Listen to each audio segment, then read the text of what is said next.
marayika wa gatandatu afata urwabya asuka muri uwo mugezi bita EFURATE. Aho rero niho nshaka kutinda. Aho niho ushaka ko ni uwo mugezi wita ukama. Ariko ngo abikoreye kugira ngo ategure inzira y'abantu guturuka iburasirazuba. Iyo bavuga iburasirazuba bw'isi, ndongera mbiguze na wa mugezi niki. Iburasirazuba bwose bw'isi uzumva bavuga ni uburasirazuba bagendeye kuri Isirayeli.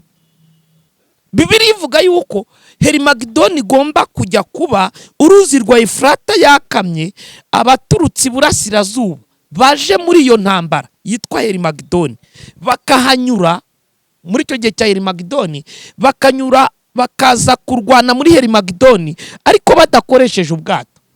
Marayika azaba yarangije gukamya uru ruzi kugira ngo Herimagedoni ize kubaho badakoresheje amato n'ibindi. Sero ya Bibiliya. Ubwo nicyo kiri gutegurwa. Nta kindi gitegurwa, ni Herimagedoni. Niki dukangurira abantu? Ntago aho siyanse y'uyu munsi igeze ikwiye gushidikanya ngo ayo majwi ngo nay'umuntu ngo cyangwa ngo nayiyi nyamaswa. Nuguhuzagurika. Ariko Bibiliya ivuga iki kuri ayo majwi? Ibyahishuriwe Yohana nsomera 9:13. Yego. Bantu mukurikiye musobanukirwe mwumve. Ibyahishuriwe Yohana 9:13. Ndashaka itangaruka gato kuri iyi Herimagedoni, ndayivugaho gato mitensozi. 9:13 wavuze gute? Marayika wa gatandatu. Kandi na kare twasomye wa gatandatu. Avuza impanda.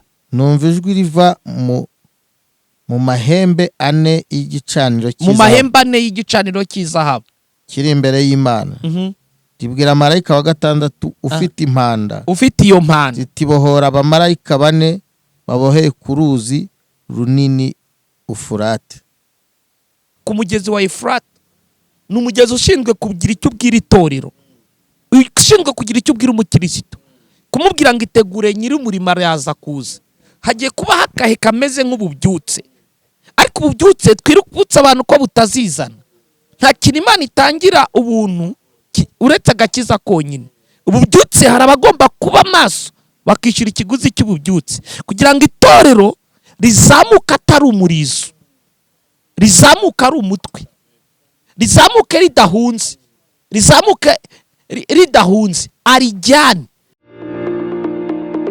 Special dealers, waba ukeneye kugura cyangwa kugurisha inzu, ikibanza cyangwa imodoka, gana Special dealers. N'abifuza gukodesha mutugane, tubafitiye serivisi nziza kandi inoze.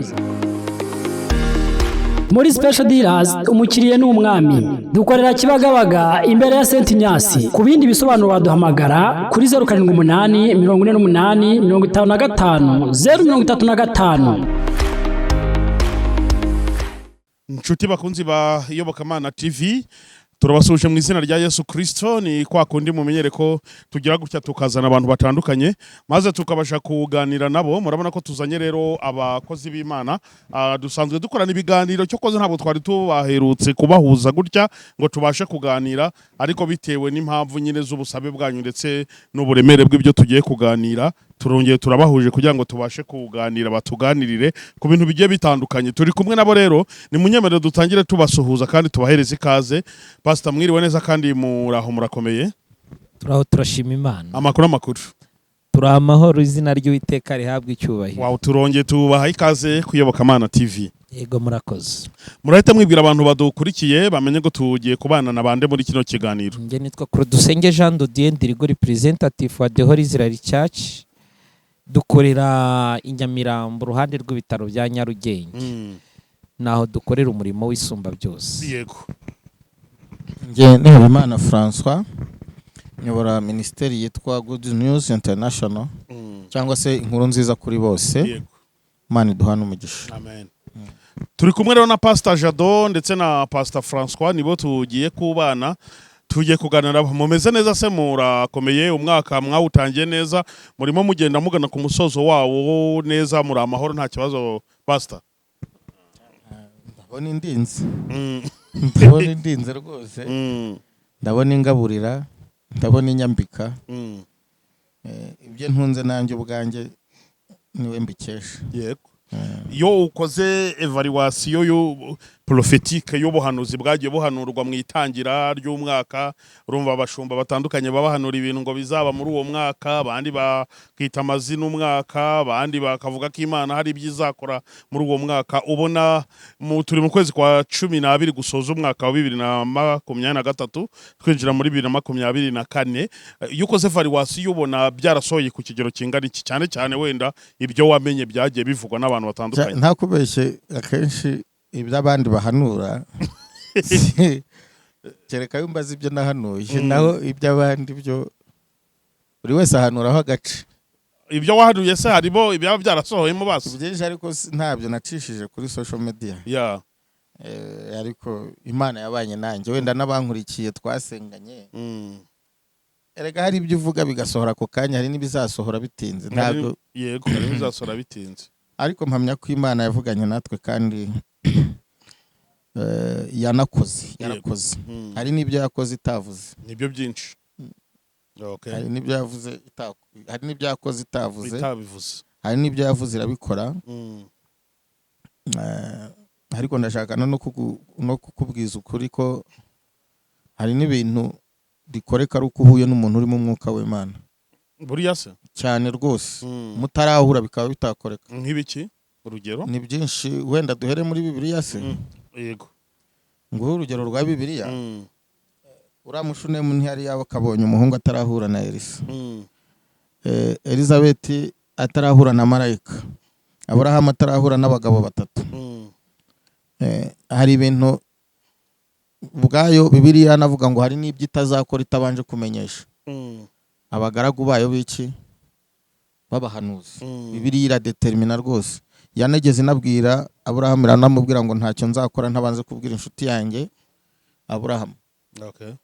Ikibazo ntago ari abahanuzi, ahubwo nuko wenda bavuga ati hari abahanuzi b'ukuri, hari n'ababinyoma. Ntago rero turi bufate n'ab'ukuri n'ababinyoma ngo tubashyire mu gitebo kimwe. Kwaba ari ukuvanga amasaka n'amasakaramentu.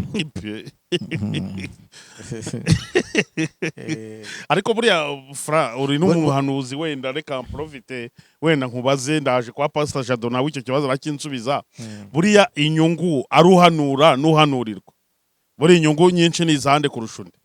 Bose ni inyungu kurusha undi, zirangana. Ntago wenda turi mu marushanwa, ariko oya ntabwo mvuga ngo Bibiliya iravuga ko ari ukugabana. Cyakora ntivuga igipimo cyo kugabana uko kigeraho. Bibiliya iravuga ngo ubwiriza ijambo ry'Imana agabana umugisha n'ubwirizwa, uhanura agabana umugisha n'uwakira.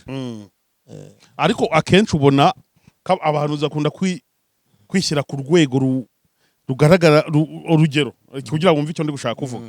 Umuhanuzi araguhanurira, wenda akakubwira ati Imana yakuntumyeho, uri henda gusanga hehe, mpamatike nze nkure, mbese agashaka kukwereka ko kugira wumve iby'Imana yamubwiye kukubwira ari inyungu zawe cyane kurusha. Ahubwo ikibazo cyaba kumenya nimba ibyazanye ari iby'Imana. Naho umuntu uhetse ibintu by'Imana se wabimenye neza ko ari iby'Imana azanye, usibye ko Imana yanamuhatike ibimuhaye. Ariko ikindi cya kabiri, ariko kuko Imana igira principe yo gutegera uwitumye.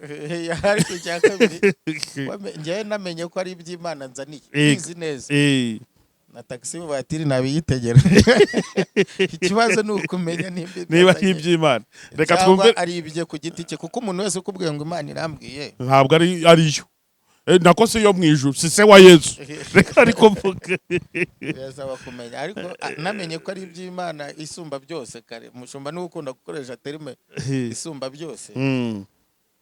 Ntacyo n'indege nyafite nabiyitegera. Ikibazo ni ukumenya ko ari ibyayo. Reka twumve icyo Pastor. Sinzi niba ushaka ko twinjira mu buhanuzi. Havuye ko hari ubwo ibinyoma n'ubwo kuri. Ubuhanuzi ubundi bugabanyijemo n'ibice byinshi.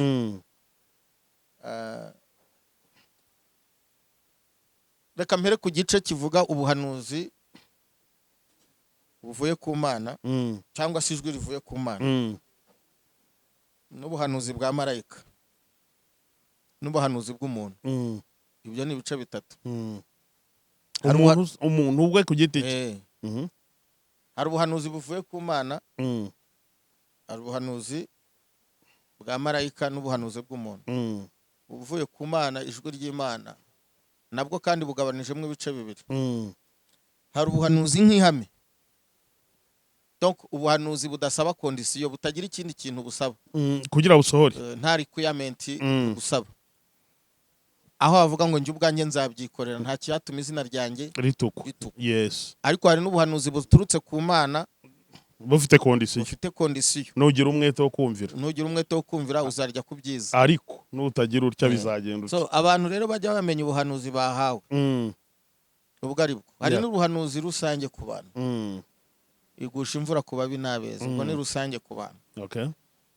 Ndi kuvuga ubuturutse ku Mana, sindagera ku bwa marayika. Yego. Rero hari ikibazo kibaho, ukwiye kumenya ubuhanuzi ufite n'ubuhe. N'ubuhanuzi busaba kondisiyo, buriho kondisiyo, buriho requirement, buriho ibyo usabwa. Nimba rero ubuhanuzi ufite bugusaba kugira ibyo ukora, cyangwa bufite requirement, bufite ibyo usabwa, nibyo Imana isabwa, nibyo nawe usabwa, byabaye amasezerano. Amasezerano rero ni agreement, ni ibintu abantu bumvikanye. Iyo uruhande rumwe rero tubahirije ibyo mwumvikanye, ntabwo ibyo bintu bizaba. Yes, birumvikana. Rero hari abantu bafashe ngo Imana irabeshya, ahubwo hari n'abantu babeshya, babeshya Imana. Yarababwiye bagirana amasezerano y'ibyo uruhande rwose rugomba kugira gute kubahiriza, bo barabyica bidasohoye ati Imana irabeshya, ahubwo bafatana bya bindi bari bashinzwe inshingano zabo bazigereka ku Mana, bagenda bakwirakwiza ko ubuhanuzi budasohora nta Imana itavuga. Abantu baba bababeshya, kandi ari wabeshya Imana cyane, babeshya Imana nayo irababeshya. Bibiliya niho ivuga. Okay. Izabashyekenga. Ijambo gushyekenga, ese ubundi umuntu Imana ishyekenga n'umuntu umeze ute? Bibiliya iravuga ngo siko bizaba kubagira gute, kubamutegereza cyeka bava mu masezerano ari ntaki, ari nta mpamvu. Iyo yavuyemo nyine ubo yavuyemo. U Rwanda rushobora kuvuga ngo twikuye mu masezerano y'i Geneve, nese rurakomeza kuyagenderamo kandi rwayikuyemo. Aho niho harakibazo. Ari n'imvugo rero ya marayika ahagira ibintu afataho umwanzo. Yego. Igihe yasuraga Elizabeth, igihe yasuraga Elizabeth na Zakariya, uwo Zakariya ngo yatinze kumva iby'Imana ivuze, atinze kubyumva, marayika Gaburiyeli aramubwira ngo uzavuga ari uko umwana yavutse. N'ubuhanuzi bwa marayika. Ubuhanuzi bw'umuntu Elisa, wa mugore abagirira neza we na Gihazi. Elisa yaravuze ngo uyu muntu w'Imana ko yatugiriye neza, twamukorera iki? Aramanza aramuhamagara, umugore aramubwira ati, aramubwira ngo urashaka kumenyekana ku mwami cyangwa ku mukuru w'ingabo? Umugore aramusubiza ngo nibera mu bacu, kuko Elisa ibwami yarahageraga ashobora kumenyekanisha. Yari umuhanuzi w'ibwami. Okay. Elisa yongera kubaza Gihazi ati, uyu muntu yatugaburiye akaducumbikira mu cyumba cyo hejuru akadukorera ibintu byiza, tumukorera iki? Kandi kuko ntiyabajije Imana. Ntayo yabajije. Ubwe ni wifatiye icyemezo. Gihazi aravuga ati, naracunze namenye ikintu hano muri uru rugo rubura. Hari n'abantu bazi gucunga ibintu bibura, cyangwa akakureba akamenya ko nta nkweto ugira. Hazagize umuntu uzi wanjye se agacunga ibibura wa. Aravuga ati, naracunze muri uru rugo nta mwana w'umuhungu ugize ute uhari. Elisa ati, muhamagare. Ahita abwira uwo mugore ati, umwaka nk'uyu nk'iki gihe uzaba ukikiye umwana w'iki w'umuhungu. Yes. Bisobanura iki? N'umukozi w'Imana uhagaze neza mu Mana, uri mu mavuta y'ubutware, hari ibintu ategeka bikaba, atari n'Imana ibivuze. Hari ibintu ambasaderi w'igihugu runaka afataho ibyemezo atagombye guhamagara mu Rwanda, kandi ibyo byemezo akabisinyira urwo rupapuro rukemerwa, ugaca ku kibuga cyangwa ukadepoza ahandi hantu. Mbahaye ubutware bwo kugira ute, bwo kwirukana abadayimoni, ukandagira inzoka na scorpion. Ndabahaye, we receive the power. Hari ubutware twakira bw'ibintu dutegeka. Yego. Hari igihe njyamba ndi kumva ijwi ndi gukoreshwa n'Imana,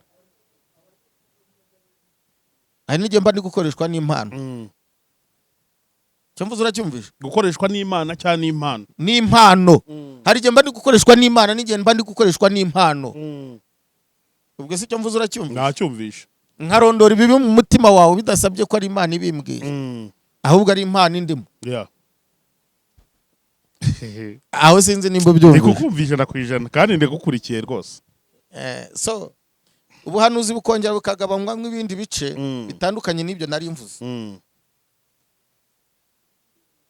hari ubuhanuzi buza buje gushyeshyenga abantu kubera ibyaha bakoze, nabwo buvuye ku Mana. buvuye ku Mana. Bibiliya banga umwuka w'ibinyoma uturuka mu ijuru uhanga ku bahanuzi b'ibinyoma, uhanga ku bahanuzi ngo bahanurira nde aha ibinyoma.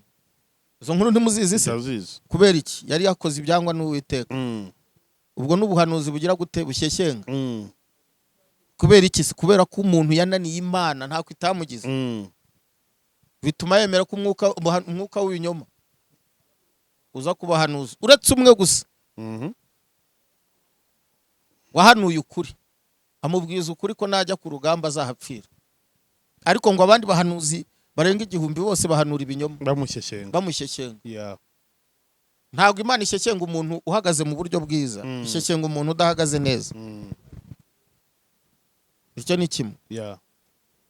Icya kabiri, ubwo nk'ubuhanuzi, ubwo iki kiganiro cyaba kinini cyahinduka ubuhanuzi. N'ubuhanuzi buturuka ku Mana ariko busaba requirement.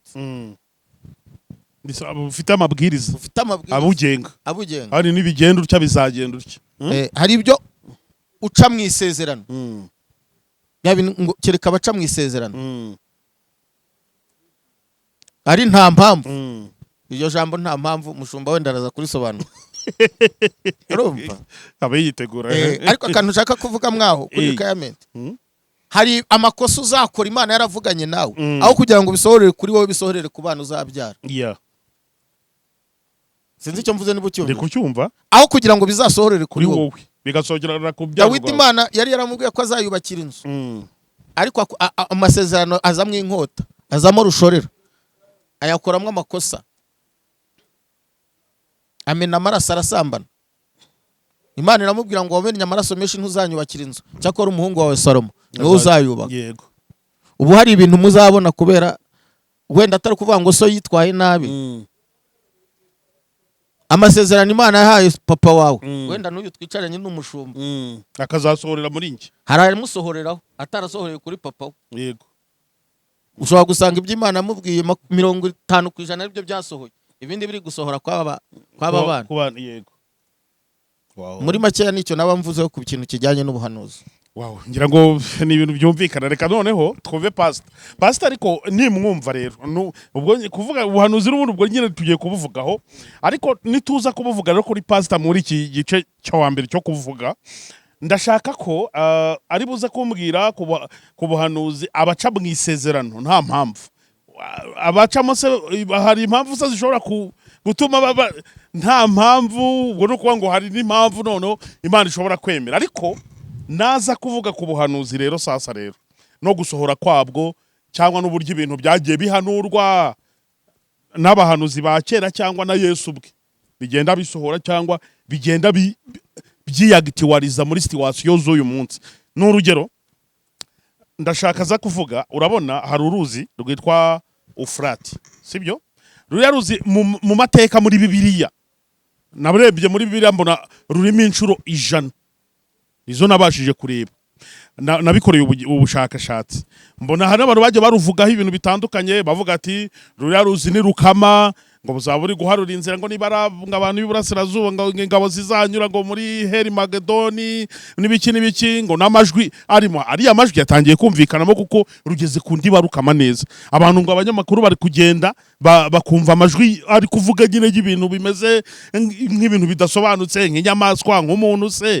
Bamwe bati niba abamarayika ngo bamanukanye na Satani ngo bagiye mwa ruriya ruzi. Ibyo abandi bakavuga, ibyo byose ndi kuvuga bifite ahantu bihuriye n'iki turi kwita ubuhanuzi cyangwa ibintu byagize ute byavuzwe. Agerageze gato aze kubiduhuriza, kubigira icyo bitubwiraho ikama rya ruriya ruzi n'ibyahanuwe bihuriye he, ese koko birateguza iki? Murakoze. Amagambo mwari mumbajije haboneka mu gitabo cya Zaburi, Zaburi ya 25 n'umurongo wa 3 haranditse ngo siko bizaba bubagutegereza ntawe uzakorwa n'isoni. Ntawe uzakorwa n'isoni. Abava mu isezerano ari nta mpamvu nibo bazakorwa n'isoni.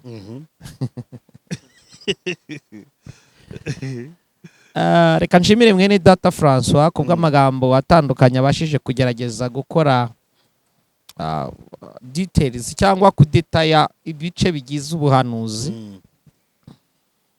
Muri ibyo bice bigize ubuhanuzi ahangaha ntago babidetaye, bavuze mu bice bigize amasezerano. Iyo turi kuvuga amasezerano hano mu Kinyarwanda biragora, ariko izindi ndimi hari contract, hari agreement, usanga izindi ndimi zigerageza kuvuga amasezerano zikayavuga nk'ibintu byinshi bitandukanye. Mu gutandukana kw'amasezerano ariko mu Kinyarwanda usanga ari bimwe. Aha rero babashije kuvuga ntago bigeze bavuga ubwoko bw'ayo masezerano. Yego. Ariko wumvishe ko hari amasezerano asaba kugira requirement wuzuza, condition wuzuza. Ntabwo tuvuze ibyo wuzuza kugira ngo uboneke ibintu. Iyo tuvuga amasezerano aba hagati y'abantu babiri, kuvuga ngo cyangwa barenze, ay'ibihugu, ay'abantu babiri, abarenze. Gusa bumve yuko gusezerana hari uri busezeranye n'usezeranywe, usezeranywa cyangwa n'usezeranye. So byanze bikunze hari amasezerano ari buboneke, ntago ari bukorwe n'umuntu ku giti cye. Icyakoze si igitangaza ko wakora amasezerano hagati yawe nawe, ariko ibyo bisa nkaho byitwa amahame, biturutse ku gice bitatu bigize umuntu. Mu bice bitatu bigize umuntu, umwuka, ubugingo n'umubiri, hari ibyo ubugingo bushobora gutegeka gusezeranya umubiri, cyangwa umubiri ugasezeranya umwuka. Nibyo example. Yes. Nusoma amagambo y'isumba byose aboneka muri Yobu 31, n'uri gusoma aho umurongo wa mbere uze kureba, avuga ngo yasezeranye n'amaso kutareba abakobwa cyangwa kudafata ubuzima bwe ngo bwerekeze mu bagore. Ubwo ntago ari amasezerano, ayo ni amasezerano n'uburi gusoma. Ariko iyo umuntu ari gukorana n'ubwe ku giti cye, kubera ibice bitatu bigize umuntu, urwa mbere rw'Abatesalonike 5:23, Imana y'amahoro ibeze rwose, umwuka, ubugingo, umubiri. Ushobora gukorana amasezerano n'umwuka wawe kutagengwa n'imyuka igenga ako gace, kuko iyo bavuze Imana y'amahoro ikweze, kukweza mu mubiri ni iby'umubiri wakoze, kukweza mu bugingo ni imitekerereze, kukweza mu mwuka sibwo byaba iby'ibihe. Mu mwuka nyine hari abantu badafite imyuka itejeje. Kukweza mu mwuka hanini buri gace kose kagira umwuka ukagenga. Ushobora rero kugira ibintu ukora mu mwuka wawe. Umwuka wawe ushobora kujya gutura muri quartier ibatswe n'ubusinzi, ukimura famiye yawe uri umugore n'umugabo, ukagenda umugabo atanywa, yagera muri miliye runaka umwuka waho ukamunesha. Yego. So ushobora rero kwikanga ahantu uri. Yeremiya aravuga ngo kuko ntuye ndi umunyaminwa yanduye kandi na environment na miliye ndimo iranduye. Niyo mpamvu Efeso 6:10, ibisigaye mukomerere mu mwami no mu mbaraga z'ubushobozi bwe bwinshi. Ntago dukirana n'abambaye inyama n'amaraso, dukirana n'imyuka ya nomwe. Hakomeza havuga abafite ubutwara, abafite ubushobozi. Abo si ba meya, si ba governor, si bandi, nabagenga gace runaka. So ubwo miniyemo kugira ngo nshaka uko nsubiza rya jambo. Yego. Mvunaguye rero abava mu masezerano nta mpamvu. Ubwo nuko bakora no kuyavamo bifite impamvu. Hari kuyavamo bifite impamvu, bikagukoza isoni kuko utavuyemo nta busobanuro ufite. Abantu bakunze gukwepa rino jambo specially ngo nuko nyine ari nta mpamvu. Impamvu zibasha kubaho, zibasha gutuma mva mu masezerano. Yego. Urugero ruroroshye. Zaburi ya 23 aravuga ngo nanjye nzaba mu nzu y'Uwiteka iminsi yose nkiriho. Nanjye nzaba mu nzu y'Uwiteka iminsi yose nkiriho. Nimpfa nzavamo. Ntago mpari. Iyo ni impamvu. Icyo kereka bava mu masezerano ari nta mpamvu. Ngewe nshobora kuvuga ngo ubu mfite igihe cyanjye bifitanye isano ariko hatagira uwo bigusha. Papa utubyara na mama utubyara, twebwe nge papa yari pasiteri, twatojwe gukunda urusengero, gukunda inzu y'Imana, tugahabwa n'ibyanditswe nzahagarara mu marembo y'inzu y'Uwiteka Imana yanjye. Dufite ukuntu dukunda urusengero, abana bavukiye aho bafite ukuntu bahuza urusengero n'Imana. Abantu benshi bakuriye mu kiliziya bafite ukuntu agakurira mu kiliziya, afite ukuntu yinjira mu kiliziya agahita yumva yuko ahatandukanyije n'ahandi hantu yahoze yarari. So hari umwuka ukugendaho umeze nk'aho ukunda kuba mu rusengero kuruta ikindi kintu kibaho. Yego. So mfite rero amasezerano ushobora kugirana n'Imana bifitanye isano nanjye. Nkavuga ngo iminsi yose ngihumeka, ndi muzimu. Okay.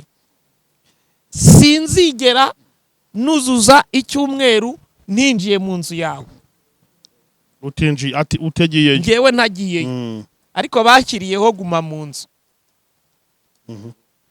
Yego. Iyo ni impamvu. Sinzi uko mvuze niba byumva rwose. Nukuvuga ngo ngewe mu buzima bwanjye nibuza si ngombwa ko njya muri byinshi bitandukanye, ariko kubanzi ntago byakunda ko numva ndyohewe no kuzuza iminsi yose icyumweru ngo nkimare ngewe ndyamya mu nzu iwanjye utagiye mu rusengero. Nagize umunsi nduryamamo. Kuvuga ngo mu mahame yanjye mfite amasezerano ubundi anegeka kuryama no mu rusengero, ariko hari umunsi uretse no kugera ku rusengero no gusohoka bambujije. Iyo ni impamvu. Ufunze cyangwa ufunze.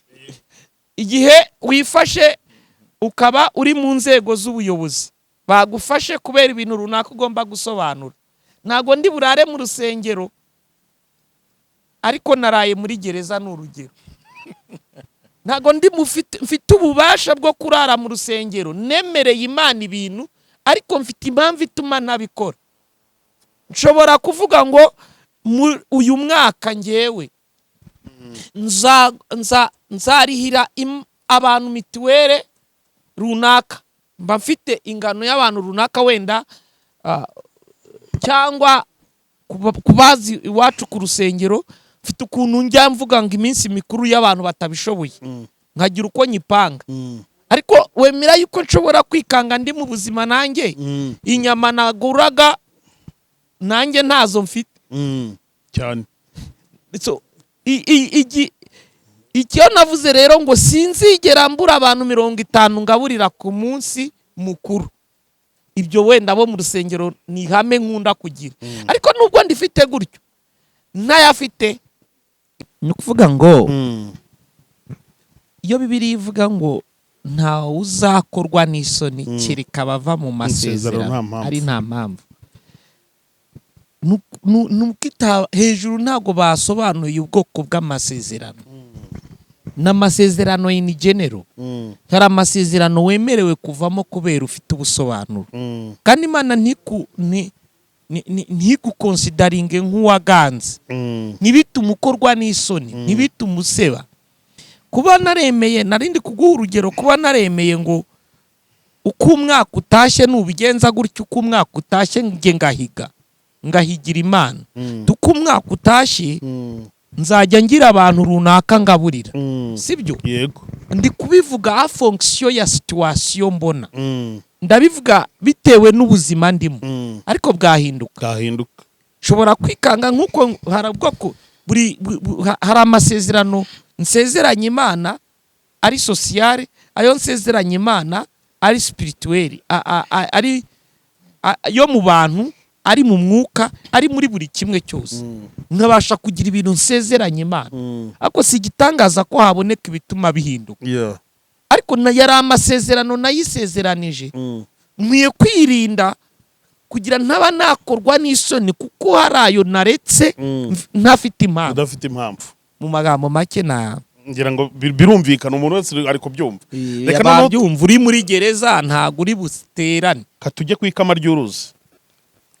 ubuhanuzi buvuga kuri ufurate ni ufuratira nibyo Ufurate. yego ruzakama bizagenda utya ngira ngo mu bizo byinshi nk'abateolojiye bivuze iki muri iki gihe bisobanuye iki? icya mbere umugezi wa ufurate ni umwe mu mugezi wa kane. Hari umugezi waturutse mu ijuru winjira mu ngobyi ya Edeni. Uvuye mu ijuru Yego. nawe urimo nuwo No. Ego. Ubwo nabangiye kugaruka ku bintu bigendanye no kuvuga uruhare rw'amazi. Amazi ntago ari product yo mu isi yaha. Amazi ni product cyangwa nicyo gikoresho cyo mu isi ya mbere. Yapani isi ya none. Hari indi. Ubwo nabyo ni bindi ariko hari indi isi itari iyi.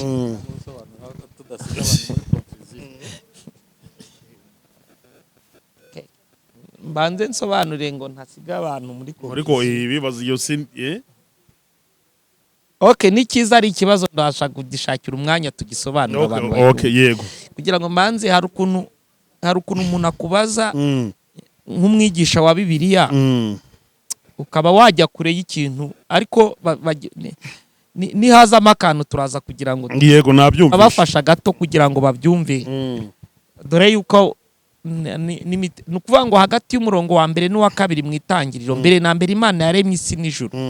Isi yari idafite ishusho. Isi yari idafite ishusho. Ese wa mugani yaremye isi n'ijuru kandi isi yari idafite. Amazi yadendezaga hejuru yayo. Amazi yaratwikiriye isi. Yari hejuru. Umwuka w'Umwami Imana yari hejuru y'amazi. Byari bigerekeranye. Urumva byasaba ngo tubanze tusobanurire abantu ku kindi kintu. Kandi ubwo niyo mpamvu mvuze ngo nitubona umwanya ukunda wo gusubiza ibintu bibiri nshobora kwikanga ikibazo cyawe ngiye gusubiza igitandukanye nacyo. Ahubwo mwebwe nimuza gusanga uwo mwanya wo gusubiza icyo uhari. Nimubona umwanya wacyo uhari kugira ngo nitujya gutanga explanation dukunda iyo François ari kuvuga nkunda ngo nazitange menye ngo iki yagisubije. Nimbazwa umuntu yumve ngo iki aragisubijwe. Noneho hari ukuntu hacomekamo ibindi bintu icyo wabajijwe ntigisubizwe neza n'ikindi ntigisubizwe. Ahubwo wowe nuza nk'umuyobozi uyobokamana ufite umushinga wo kugira ngo iyobokamana igeze abantu ku Mana koko n'ubusanga uwo mwanya uza gukunda ntacyo. Reka mpite mvunagura. Kamere kuri ufurate. Ubwo niyo mpamvu nari mvuze ngo uruzi ruturutse mu ijuru. Impamvu nkoresheje mu ijuru Bibiliya y'Ikinyarwanda nkahita nkoreshaho ni rimwe.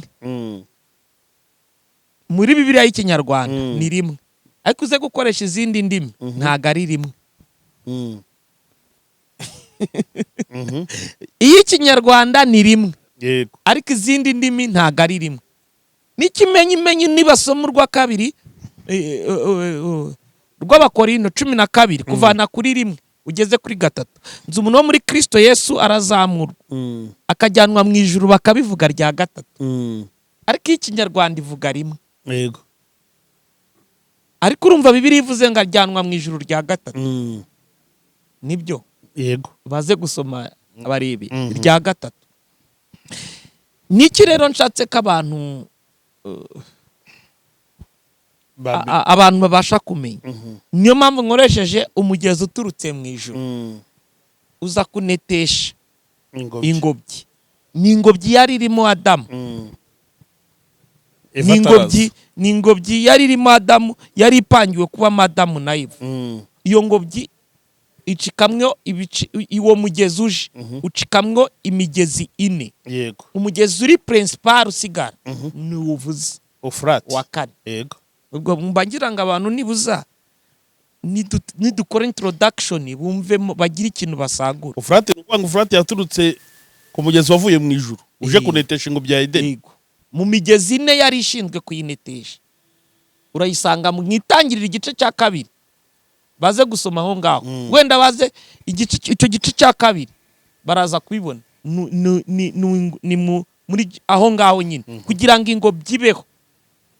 Kugira ngo ibe nziza uko muyizi yari ifite imigezi ine ishinzwe kuyisukamo. Iyo migezi ine ni bimwe muri uwo. Okay. Birumvikanye ibyo ari byo byose. Kubyumva. So uyu mugezi rero wa EFURATE ni umugezi nk'uko bivuze uboneka inshuro nyinshi muri Bibiliya. Ariko ndashaka kugira ngo nkuvugeho gato nkuhuze na nona. Ndagerageza impamvu wiyumvishe ndirinda gusubiza cya kindi ni ukugira ngo nkuvugeho some information zitari nyinshi ariko bagira icyo bazikuramo. Okay. Icyambere bumvisha inkomoko y'uwo mugezi. Uwo mugezi ni umugezi ubu uyu munsi ufite mayiro 1740 metero. Mayiro ubujya volume uburebure n'ibindi byose. Niwo mugezi wa mbere buno munsi muri Aziya yose. Wari wo mugezi wa mbere munini. Yego. Nago ari komanteri zacu. Wari wo mugezi wa mbere munini. Icya kabiri. Uyu mugezi nyuma y'imyaka mu myaka 70 ishize umaze kurangira ku gipimo cya 80%. Mu myaka 70 ishize uyu mugezi umaze gukama ku gipimo cya 80%. Okay, bavuga hagati ya 83 na 80. Yes. Nukuvuga ngo wabasha kubona udusigisigi tw'amazi yawo. Uwo wari wa mbere muri Aziya. Wabasha kubona udusigisigi tw'amazi yawo ku gipimo kingana na hagati ya 17%. Niyo mazi wabasha kubona muri uyu mugezi wa EFURATE. Ni umugezi wahuzaga kuva muri Siriya, ukaba wafata Siriya ugafata za Turiki, ugafata ibigobe byose bya Peresi. Uwo mugezi wahakoraga. Ni umugezi ufite icyo uvuga, ni umugezi wari boundaries w'ibihugu bitandukanye. Wa creatingaga ngo jya hirya hariya nanjye njya hanga. Boundaries ni imipaka. Imipaka yego. Kuvuga ngo ahanjye haragarukira aha, ahawe hagarukira. Bigabanywe n'uwo mugezi. Bigabanywe n'uwo mugezi. So nagira ngo abantu bumve yuko ari umugezi uri powerful. Umugezi ufite inkomoko, ufite n'icyo uvuga muri Bibiliya. So nugaruka ku magambo y'Imana aboneka mu gitabo cy'ibyahishuriwe, ubwo ndashaka kuvunagure kugira ngo nsubize. Ku byahishuriwe Yohana igice cyaho cya 16 mfasha mwungeri. Igice cyaho cya 16 umurongo waho wa 12. 16:12. Yohana 16. Ibyahishuriwe Yohana 16. Soma 12 bumve. Ubwo mbihuze niko wabuvugaga mu Marayika wa gatandatu. Marayika wa gatandatu asuka urwabya rwe mu ruzi runini. Asuka urwabya rwe mu ruzi runini EFURATE. Amazi y'urwo ruzi akamira kugira ngo inzira yarwo, akamira kugira ngo inzira y'abami baturuka iburasirazuba yitegurwe. Yego. Nuko mbona mu kanwa nushaka urekera. Ako rangiza uwo murongo niba wari ukiwuriho. Urangize naho ngarukira kereka wa 13. Okay, rekeraho nacyo. Nanga gusoma umurongo ngo tuce kabiri. Ni hame arakuna umuntu avuga. Oya niba wari urangije uwo murongo.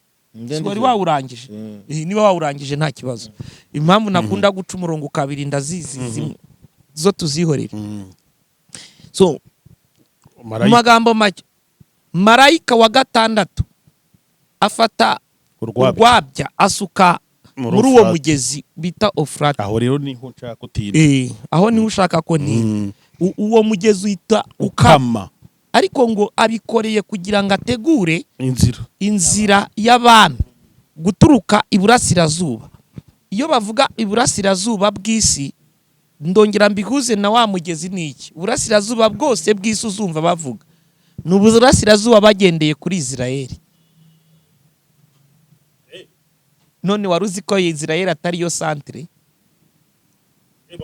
Bavuga iburasirazuba bwa Isirayeli. Yego. Ibintu byose uzumva bari kuvuga Western Device, Este n'ibindi nk'ibyo byose babivuga bagendeye kuri Isirayeli. Nibyo koko. Niyo centre. so rero mu magambo make uburasirazuba bari kuvuga hano uburasirazuba bwa Isirayeli ubu burasirazuba komuteri ni igice murambabarira mpuzi ibintu bimwe na bimwe kugira ngo abantu biba facilitating kumva so ni scientifically sero ya science ba dekriva ibintu nka bine bishobora gutuma uyu mugezi wakama bavuga ibintu nka bine byatuma umugezi ukama scientificom harimo changement ya climat hakazamo iryo hinduka ry'ikirere riba ryabayeho hakazamo industry revolution industrielle kuza kw'inganda kwiyongera kw'inganda so bavuga ibintu bigera muri bine bishobora gutuma umugezi ugomba gukama so muri science bo rero gukama k'uyu mugezi biri nomo kubera iki nyine bo bumva ko according y'inganda zo mu Bushinwa according y'inganda niba buri kimwe cyose bumva ko gukama k'uyu mugezi biri nomo ariko sero ya spiritualite na sero ya theologique cyangwa biblique cyangwa mu buye sero yayo Yohana utari kureba izo nganda kuri twebwe abapasteri ntabwo uri budukonvenkeshe ko ibyo bintu bibaye kubera inganda oya kiri kutemera Bibiliya kuwemera Bibiliya niyo wakora iki ngo umwumvishe ko ibyo bintu bibaye kubera inganda ntabwo yabyemera byanditse muri Bibiliya Yohana sariho ibyo yari abizi yuko iyo kayizaba ko ari umugezi uzwi utunze isi ntabwo uri bumwumvishe abantu benshi batabawe biciye k'uyu mugezi wari umugezi utatekereza ko wanakama bitanakura irrigation imirima bagakora tekinike za irrigation zose zimwe uziza Egyptienne kuvomerera irrigation wenda abantu urumva ntabwo ari umugezi wakumvikanisha ko biraho kandi ntabwo ari n'umugezi uri buvugwe inshuro nkeya ni umugezi wari uzwi ni umugezi navuze ngo uri bondarizi ni umugezi bashingiragaho babibona ko ari umugezi udafite aho uhuriye dore yuko 70% y'isi ari amazi ni umugezi rero babara nka mere ni umugezi witwa ubuzima ni umugezi ukomokaho buri kimwe cyose Yohana ntiyigeze ntiwavuga ngo ibi bintu Yohana ntiyeretswe ntiwavuga ngo ibi bintu Yohana si yahanuraga ntabwo umuntu wemera Bibiliya wabimwumvisha gute se Yohana muri kariyeri uretse n'ibyo ngibyo n'ubu ngubu nawe ku buzima bwawe ntiwigeze ukura ngo wumve iki kibazo cy'uyu mugezi cyavutse uyu munsi rero kuva mu mwaka wa 21 nibwo batunguwe no kubona uwo mugezi warifashe mu kwezi kwa gatatu kwa 21 22 bakoze inama barahaguruka 23 barakonsirita n'ibyuma bitandukanye uyu mwaka nge nawe turi ejo bundi mu kwa gatatu nibwo bakonsirisa batangira kugira ubwoba no kwikanga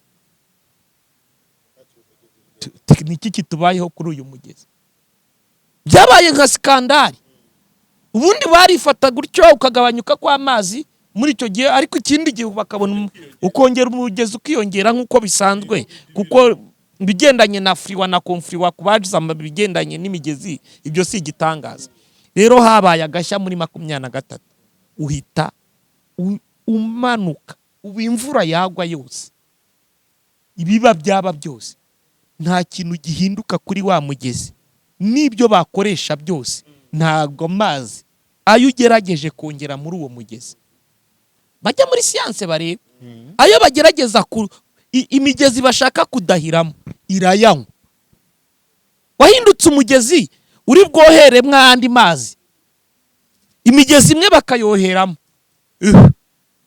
bibwira ngo uri bukuri ntihagire impinduka ibyo ndi kuvuga si sero ya Bibiliya ni sero ya science 23 bakoze ibishoboka byose ngo umugezi ugumeho biranga aba n'abahanga naba muri naza n'abantu batandukanye ngo barebe yuko hari abantu bashinzwe guhangana n'ikimana ivuga iki gitabo cy'ibyahishuwe hari abantu bashaka ko kivaho ko na Daniel kugenda batuma ibintu kirabangamye byavuze biba netre bitasohora igitabo cy'ibyahishuwe Yohana na Daniel ni igitabo kibangamiye abanyabwenge b'uyu munsi kuko hagenda habamwe ibintu bikabavuguruza ubwonko bwabo bakumva bugiye kumenwamwo amazi, kirabangamye rero. Tuvunaguye rero sero ya Bibiliya, marayika afata wa gatandatu, marayika wa gatandatu yasutsemo, kandi mu gusukamo sero ya Bibiliya bigaragara ko ibyo wari uri kuvuga hari icyo bita rezemfirime. Nzasobanura neza ntandukanya abadayimoni, kuko abantu benshi bumva dayimoni bakayikonsidera uko itari. Rezemfirime nibo bapfa bagahinduka abadayimoni. Rezemfirime ni abantu bavuka hagati y'Imana n'abantu, abamarayika n'abantu. So mu magambo make, uru ruzi rwa Efurata ruvuga yuko Herimagidoni, nuba uri gusoma duhereye ku mumarayika wa mbere, wa kabiri, wa gatatu, wa kane gutyo, uru ruzi rwa Efurata rugomba gukama kubera intambara ya Herimagidoni. Uko niko kuri. Uruzi rwa Efurata rurakamishwa n'intambara ya Herimagidoni, kuko Bibiliya irabisobanuye. Iyi ntambara ya Herimagidoni ntabwo igomba kuba ngo ibesaba ubwato kugira ngo Isiraheli iterwe. Bibiliya ivuga yuko Herimagidoni igomba kujya kuba uruzi rwa Efurata yakamye, abaturutse iburasirazuba baje muri iyo ntambara yitwa Herimagidoni bakahanyura. Muri icyo gihe cya Herimagidoni bakanyura bakaza kurwana muri Herimagidoni ariko badakoresheje ubwato. Marayika azaba yarangije gukamya uru ruzi kugira ngo Herimagidoni ize kubaho badakoresheje amato n'ibindi. Sero ya Bibiliya. Ubwo nicyo kiri gutegurwa, nta kindi gitegurwa, ni Herimagidoni. Niki dukangurira abantu? Herimagidoni kandi nusoma Ezekiyeli 37, yego, Imana yemereye Abisiraheli gutahuka. Ezekiyeli 3:7 Abisiraheli baratahuka, ariko 3:8 murasanga icyo bita Gogi na Magogi. Iyo bavuga Gogi na Magogi, Gogi na Magogi nuwo mwagogi hirya kwa bano tubonye umwanya wo kujya dipu. Iki gice kiri hagati ya Irani kikinjirirana n'Ubushinwa.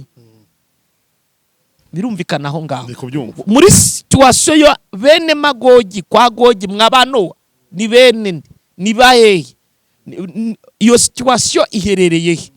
So naho ngaho iherereye. Mu magambo make ndashaka kuvunagura kugira ngo ndebe yuko cya kintu nagisubiza cyuvuga ngo abamarayika.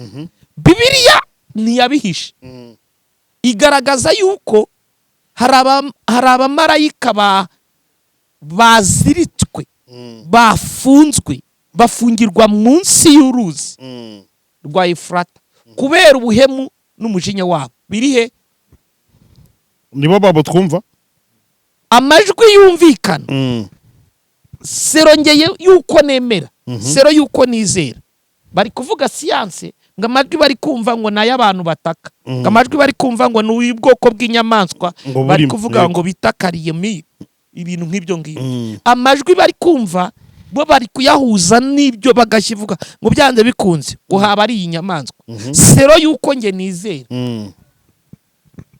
ntago aho siyanse y'uyu munsi igeze ikwiye gushidikanya ngo ayo majwi ngo nay'umuntu ngo cyangwa ngo nayiyi nyamaswa. Ni uguhuzagurika. Ariko Bibiliya ivuga iki kuri ayo majwi? Ibyahishuriwe Yohana nsomera 9:13. Yego, bantu mukurikiye musobanukirwe mwumve. Ibyahishuriwe Yohana 9:13. Ndashaka itangaruka gato kuri iyi Herimagidoni, ndayivugaho gato mite nsoza. 9:13 wavuze gute?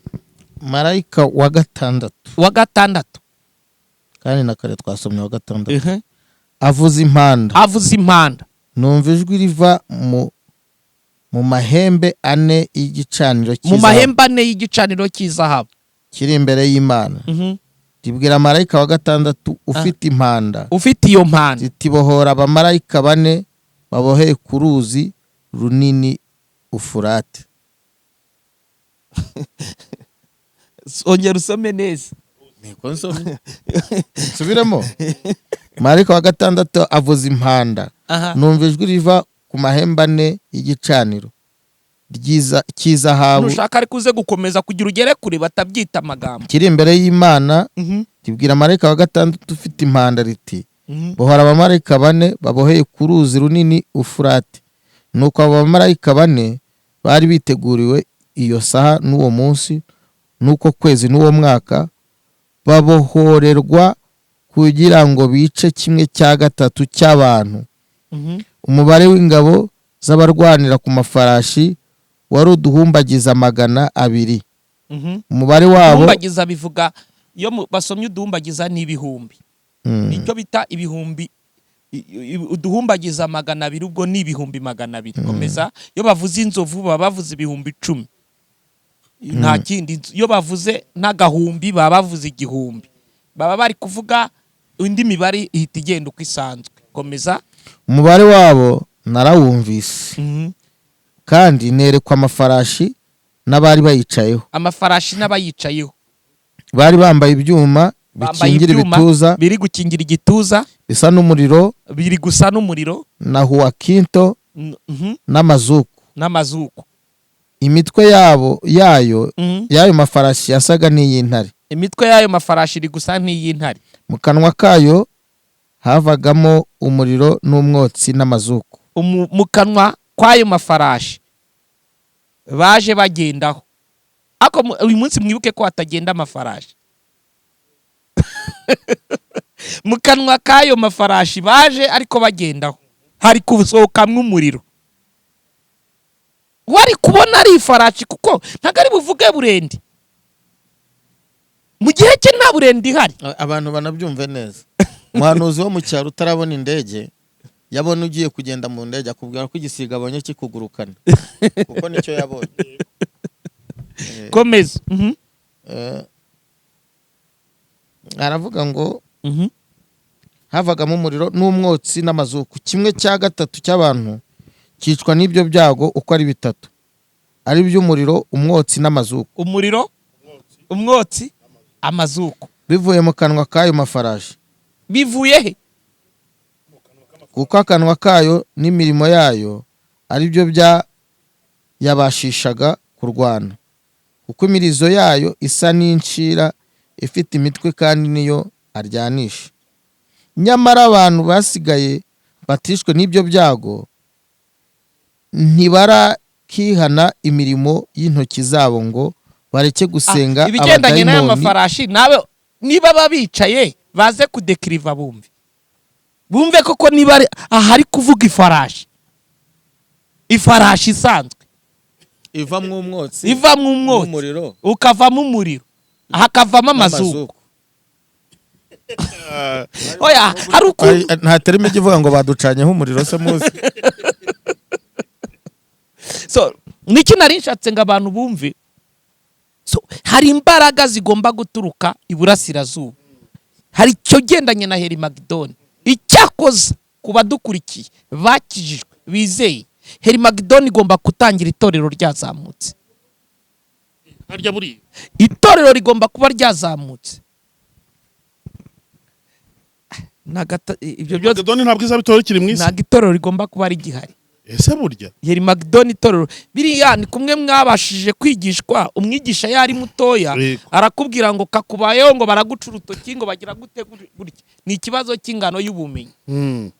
Herimagedoni irabitorero ryagiye.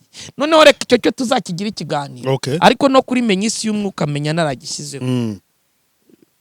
Kuri iyo channel kigaragaza itorero rizazamuka ryari ibintu nk'ibyo bitandukanye ndumva bigiye biriho.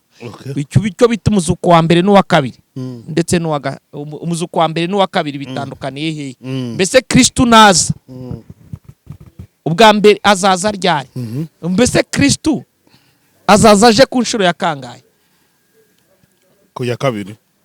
Si yaje se. None se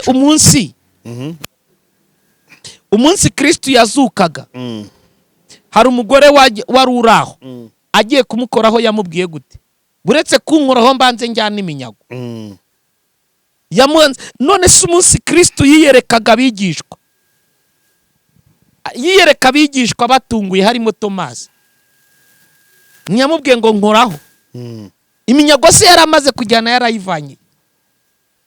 Niyo mpamvu hari ibyo nshobora kuvuga ngo gatatu bigasa nk'ibigoranye. Ariko hari umugore yabujije ati winkoraho ntarajyana iminyago. Arangije aragaruka ku musozi wa arongera habaho kuzamuka. Ubwo bibaye kangahe? So reka duhinire mwaho ngaho wenda tutagira abo ducarenginga. None ikama ry'uriya mugezi rero rirateguza hari Magedoni rero. Ikama rishinzwe guteguza umugezi rirakama kugira ngo heri Magedoni. Kandi nakabahaye ibimenyetso. Nose biriya bintu se bumvamo ni n'abantu ni n'abamarayika. Bibiliya yo hari icyo yavuze abamarayika bane. Abamarayika bane. Nibo bari gutaka ari amajwi abantu bari kumvamo koro agira gute. Kubwongo hari uko science bo bari navuze bari kudekrive. Hari nuko Bibiliya ibidekrive. Rusakure n'abanyamakuru bari kujya gutega hariya kwikama hari hakamye uriya mugezi. Bakumva mwe ari yamazi. Ariko uzaverify uzasangamo n'ibyiciro by'amazu mu mugezi ndani. Amazu utuntu tumeze nk'inzu n'imiryango cyane.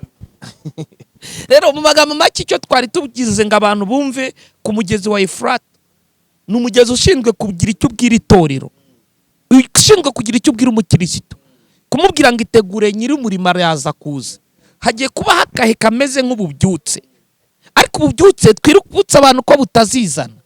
Nta kintu Imana itangira ubuntu uretse agakiza konyine.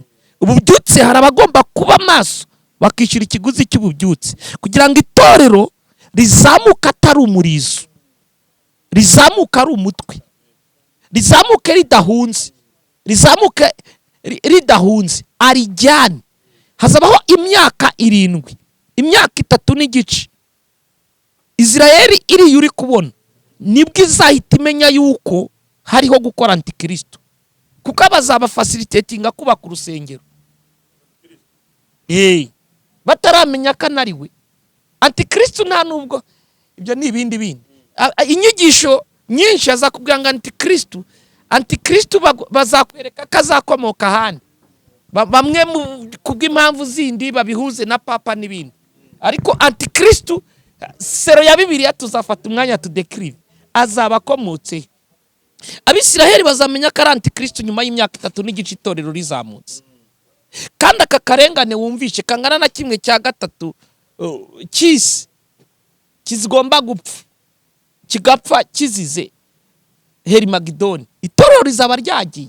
None se ari ikintu wenda nuko ari iki ubu nabaninjiye mu bindi, ariko nabwo sinabwo wancika ntabwo wenda ntabibabashije. Itorero nimara kuzamuka inako itorero rizazamuka, isi sigare iri normal nkuko byari bisanzwe. Abarimbutse harya itorero nirizamuka barimbutseho bonsiho baza abantu batazabazamukanye n'itorero. Uwo n'umuzuko wa mbere bazasigara mu isi bisanzwe. Wa mbere rw'Abatesalonike 4:13. Yesu nahagarara mu bicaka tuzamura bwa mbere. Imana ntazadushyira Imana uwo mwanya. Tuzatuba mu kirere. Nugutunganywa. Hehese. Ni imyaka 3 n'igice tuzamara. Nyuma y'indi myaka 3 n'igice muzica hazabaho gucira imiryango 12 y'abisi. Twaragarutse mu isi. Icyo gihe namanuka zamanukana. Ako kuvuga ibintu iravuga ngo mbona ururembo Yerusalemu. Kuvuga ibintu bandi kubibariza abantu, kandi ibi bintu turi kuvuga bijyanye n'iki gihe turimo. Iki nyine kuko n'ibimenyetso byabyo biragaragara. Ni ukuvuga ngo Yesu nagaruka azahagarara ku bicu, sibyo ngo mu kirere tumusanganire, tumarane nawe imyaka 3 n'igice mwijuru nyine. Niyo mpamvu ya context nigeze ntangira mvuga igorana. Iyo mwe tuvuga ijuru mwumva rimwe, mwumva ijuru ry'Imana. niyo mpamvu Paulo avuga amajuru 3 ubwe ubumenyi umuntu agira. Paulo yavuze amajuru 3 gusa yonyine, aravuga ngo ari umuntu nakubwira abapfuye nibo bazabanza. Kuki ari bo bazabanza? Nuko ari bo begeranye direct naho kujya. None abapfiriye muri we nibo bazabanza kuzuka. ngo natwe abazaba bakiri usoma urutonde rw'abatisa bivuga ko tuzabasanganira ni ugusanga umuntu wagezeyo. None se bavuga Bewura wumva iki? reka duhinire Iyo bavuga ngo mbona ururembo Yerusalemu icyo twashakaga kuvuga ku mugezi wa EFURATE uri gutegura Herimagedoni. none se Herimagedoni okay Herimagedoni wenda reka tuzakije ikiganiro kwa ahubwo wazayigira ukwayo ariko se gato wenda turibuze no kugana ku musozo wenda twavuze ku buhanuzi tujya no muri EFURATE wenda bimwe nigeze nkubwira se ngo iyo tugiye none se pastor wenda mbabaze se gatoya ni ukuvuga ngo Yesu Herimagedoni izaba itorero ryaravuye mu isi. Yesu mu kugaruka ku isi kwe agarukanye n'itorero niho azasanga iyo ntambara iri kuba abari wihagarika. Nibyo azambura ububasha nyine antikristo.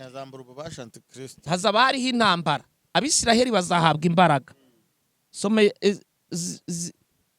Zekariya 12 hera umurongo wa mbere. Cyampaye kuziko tugiye uziko Yesu asigaje igihe gitoya yaje.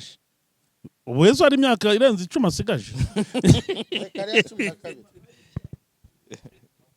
Ibyo ijambo ry'Uwiteka rihanurira wenda kujya tudasoma byinshi. Hera kane twumve. Kane aravuga ngo Uwiteka aravuga ati uwo munsi azakanga ifarashi yose kandi uyiho nzamutera ibisazi. Nzaherereza amaso ku nzu ya Yuda. Nzafata amaso yanjye nyayerekeze ku nzu ya Yuda. Kandi amafarashi y'amahanga yose nzayahuma amaso. Amafarashi y'amahanga yamwe yarari gukora amateka nzayahuma amaso. Komeza. Abatware b'Ubuyuda bazibwira bati abaturage b'i Yerusalemu nibo maboko yacu kuko bafite Uwiteka nyiringabo ahima Imana yabo. Komeza. Undi murongo uravuga ngo uwo munsi abatware b'Ubuyuda nzabahindura nk'urujyo ruriho umuriro bashyira mu nkwi cyangwa ifumba bashyize mu miba y'ingano. Bazakongora amahanga yose abakikije iburyo ibumoso kandi bazabona Yerusalemu hongeye kubakwa aho hahoze. Bazabona Yerusalemu hongeye kubakwa aho hahoze. Kuko Yerusalemu uyu munsi nari kuguhana na Yemiya bivuga uburyo izacibwamo kabiri. Abo babihanuraga Yerusalemu itaracika kabiri. Yego. Ariko mu gihe cya UN ku itariki 14 ari uriya musigiti wagiyemo yego bayiciye kabiri. Yego. Yerusalemu icikamwo kabiri. Uyu munsi hari icyo bita Plateau de Gaulle. Hari icyo bita haba umusigiti. Ndetse ndawura uriya ari Aksa Ferud. Hari umusigiti. Muri spiritualite ntago urusengero rujya hariho hose. Hari umusigiti ngo niho urusengero zubako. Kugira ngo urusengero Eliel Sharon yagiye kujya muri koma afite umushinga wo kugira ngo rwa rusengero rwongere rwubakwe. So nyuma y'intambara yabaye nyuma ya Israel iciwemwe ibice bibiri bafashe icyo bita West Bank ndetse n'akari agace ka Gaza n'ibintu nk'ibyo ngibyo. Burayo uvuyeyo ugenda usaba visa. Niki gituma usaba visa?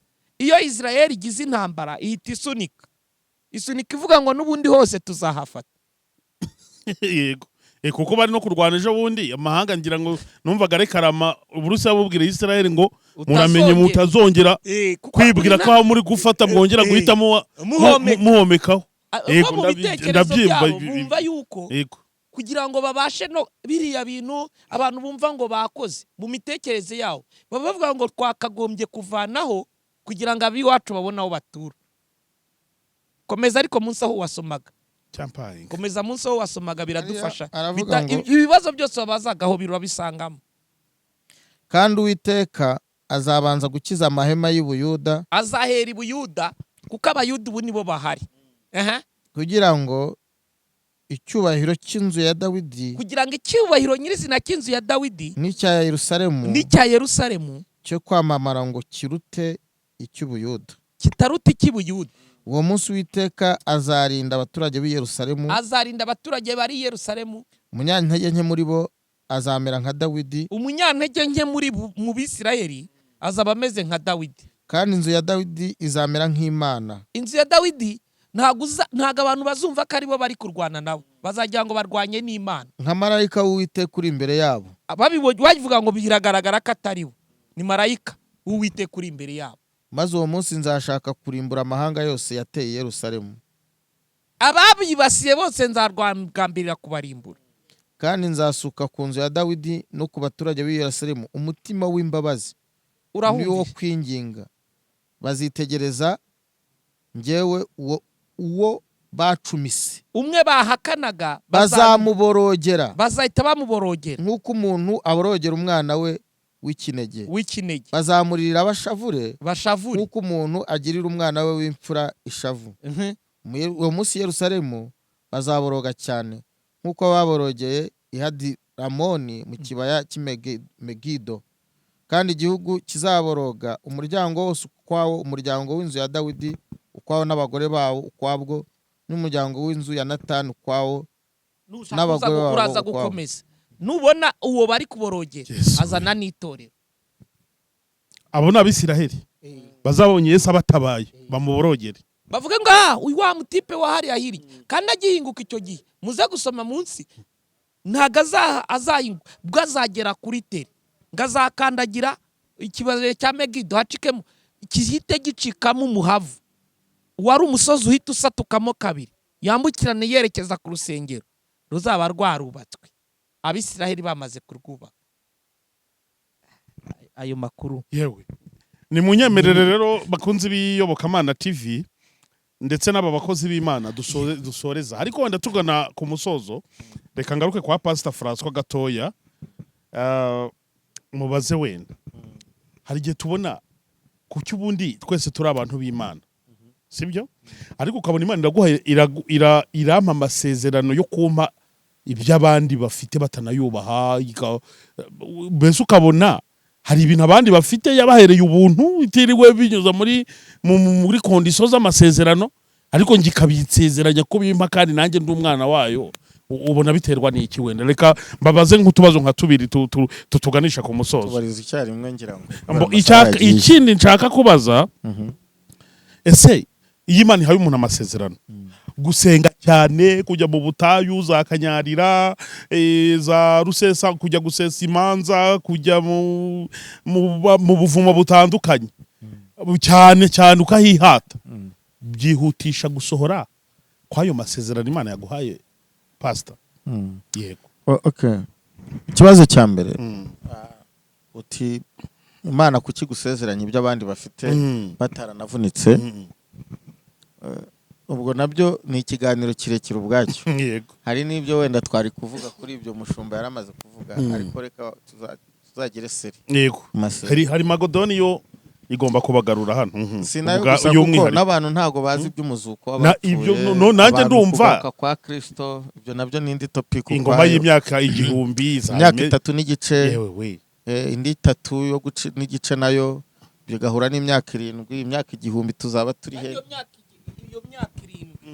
Iyo myaka 7 uko Daniel ayita atanga iminsi, ariko nawe ugakarikira uzasanga ya yindi 3 n'igice. Uko Daniel ari kubyita nuko Yohana agenda abyita, bagenda babyita mu buryo bitandukanye. Bizasaba ngo babe bafite n'ikaramu tuvuge ngo dukarikire barebe.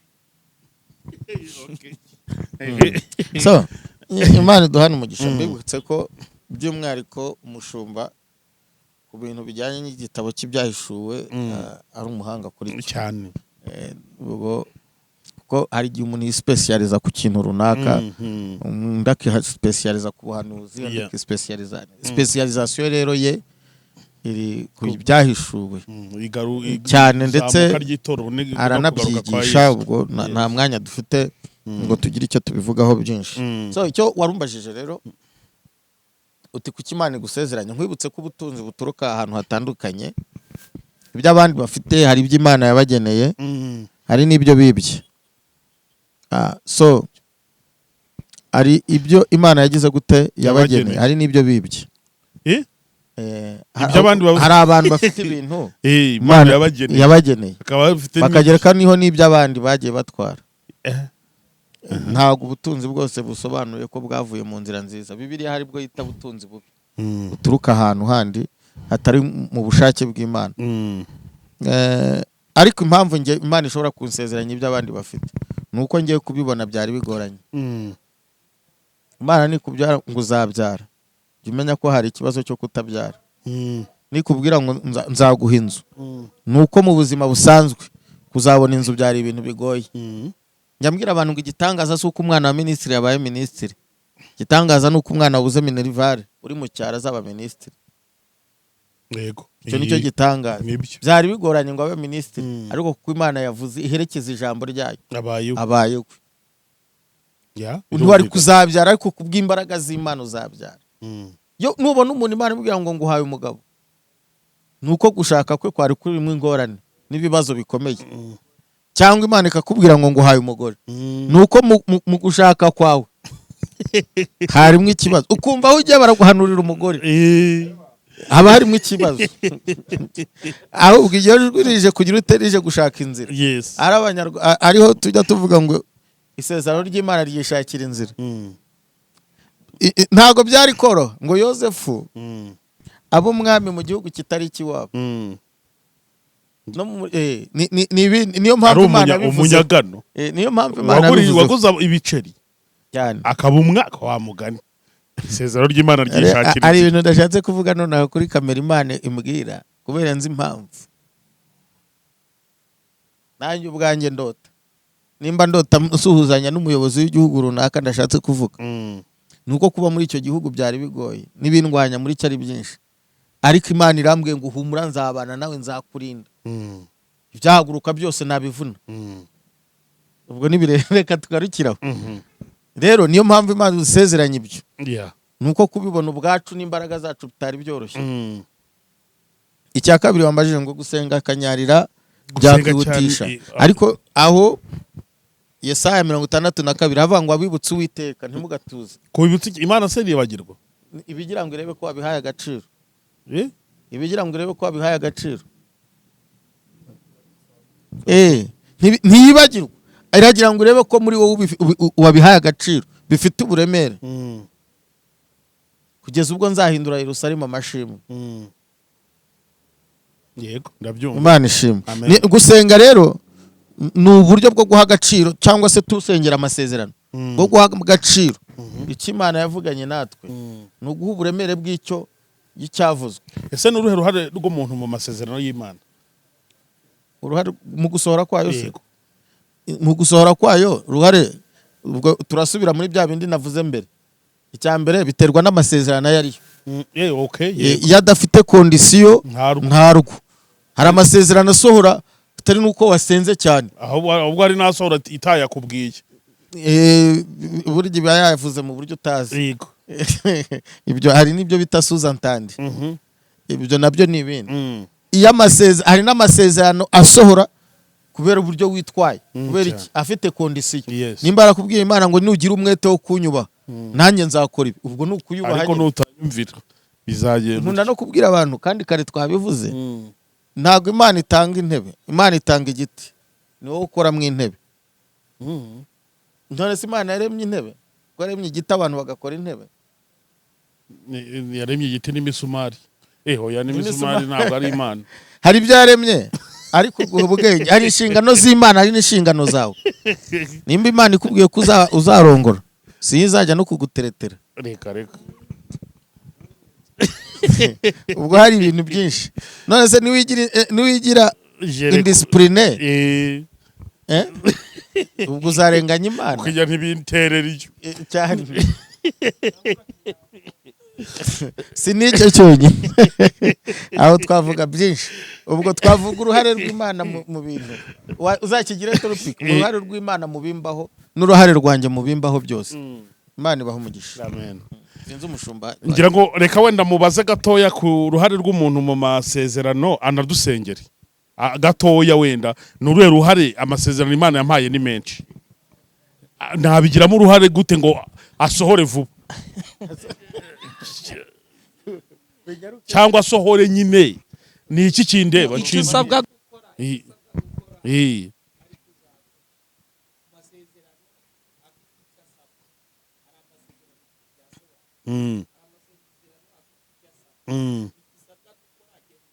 Yes. Yeah. Yeah. Kora icyo usabwa. Iga. Jya kwiga.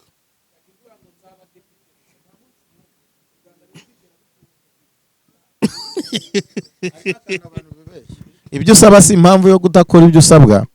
Nongere ngasubiremo.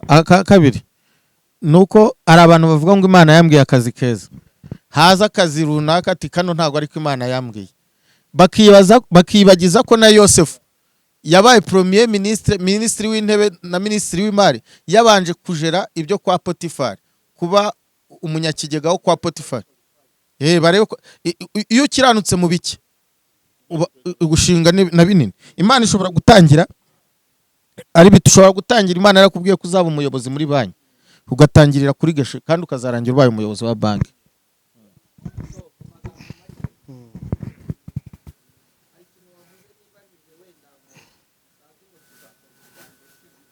Vuba cyane.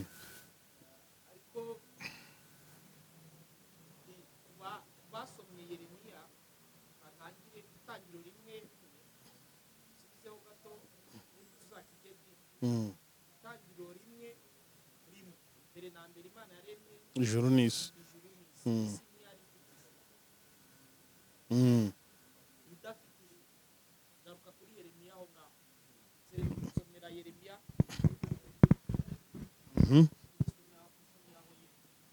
Yeremiya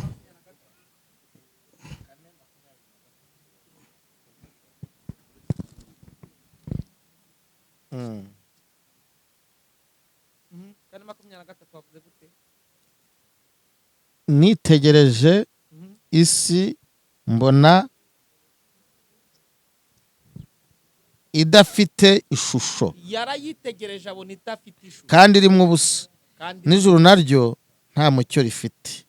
nuko yabaye. Ariko so 4:5-18 gira gutya 4:5-18 4:5 kuri Yeremiya 18 umva uko havuga.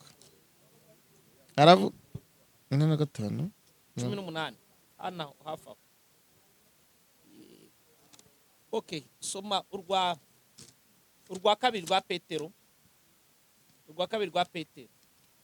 Urwandiko rwa kabiri Paulo rwa Petero Prito.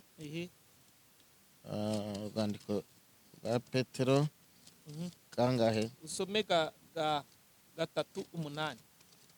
Rwa kabiri rwa Petero 3:8. Aravuga ngo ukora ibyaha.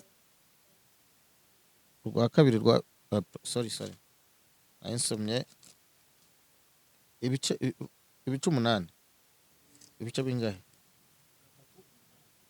3:8. Haravuga ariko bakundwa iri jambo rimwe ntirikabasobe yuko ku Mwami Imana umunsi umwe ari nk'imyaka 1000, n'imyaka 1000 ari nk'umunsi umwe. Amen. Mwami Imana ntitinze isezerano ryayo nk'uko bamwe batekereza yuko iritinza, ahubwo twihanganira idashaka ko bagira n'umwe urimbuka, ahubwo ishaka ko bose bihana. Isi yahindutse itagira ishusho, ntabwo iyirema itagira ishusho, ahubwo yahindutse itagira ishusho. Kuri 4:23 na 4:18 isi yahindutse itagira ishusho, ariko ntabwo Imana yayiremye idafite ishusho. Urareka iki kintu tuzagikoreho tuvuge ngo isi ya none itandukaniye he n'isi yo hambere? Yego. Mbese umuntu wa none aho ko ngiye guteza confusion n'uwa mbere. Umuntu wa none ni uwa mbere. Muri makeya ni isi ya none n'isi ya kera, ariko topic zabivuga. Yego. Ya none ni isi ya kera. Yego. Sawa. Imana ya Aburahamu na Isaka nako bibaho umugisha. Dusengere. Nimero zabo zirabasanditse ku kiganiro. Turagushimiye inshuti yanjye Yesu, tugushimiye kuri umukozi w'umuhanga wakoze guhagarana natwe, tugushimiye uyu mwanya utabaye mutoya. dufashe ngo tuvuge kugira neza kwawe. Izina ryawe ni ryamamare, ihesha icyubahiro, ihesha ikuzo, itamurure, ureme, wubake, wigaragaze nk'Imana mu izina rya Yesu, amen.